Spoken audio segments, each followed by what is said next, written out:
जय श्री साईं। एक साईं भक्त के लिए इस संसार रूपी सागर के खौलते हुए पानी से बाहर निकलने का क्या उपाय है?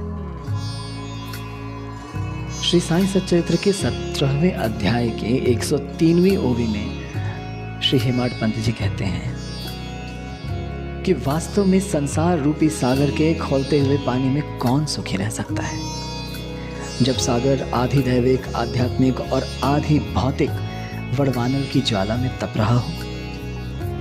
इन सबसे पूर्णतः मुक्त होने के लिए साईं प्रसाद से संपन्न हो जाओ।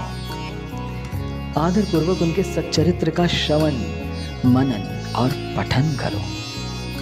अगर श्री साईं नाथ चरित्र का श्रोतागण अपने पत्नी, पुत्र, मित्र और कुटुंब के लोगों के साथ बैठकर श्रवण करेंगे तो उन्हें इस लोक और परलोक में उत्तम फल की प्राप्ति होगी।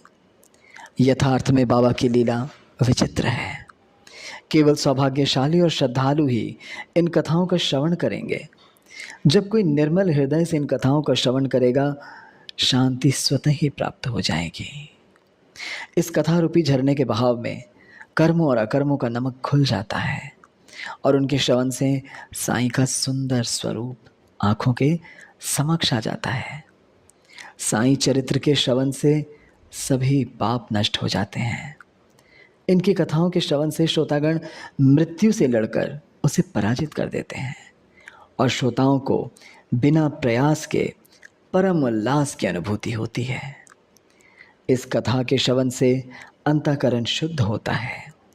ऐसे श्रवण से श्रोता जन्म मरण के बंधन से मुक्त होता है और केवल कर्मों के फल की इच्छा किए बिना ही उन्हें ब्रह्म को अर्पण करने से ब्रह्म पद की उच्चतम अवस्था को प्राप्त कर लेता है। इस प्रकार साईं की सेवा करने की इच्छा भक्त को हमेशा के लिए निष्काम कर देती है और श्री साईं राम अपने भक्त को सर्वदा अपनी शरण में रखकर उसे हमेशा के लिए आराम प्रदान करते हैं। इसीलिए हेमाड पंत जी आगे कहते हैं कि हे श्रोताओं, कृपा कर इस ग्रंथ के कुछ भाग का प्रतिदिन पठन या श्रवण करो।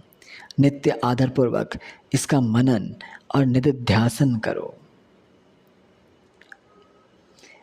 इन्हीं शब्दों के साथ सच्चिदानंद स्वरूप परम सद्गुरु हमारे श्री साईनाथ महाराज की जय।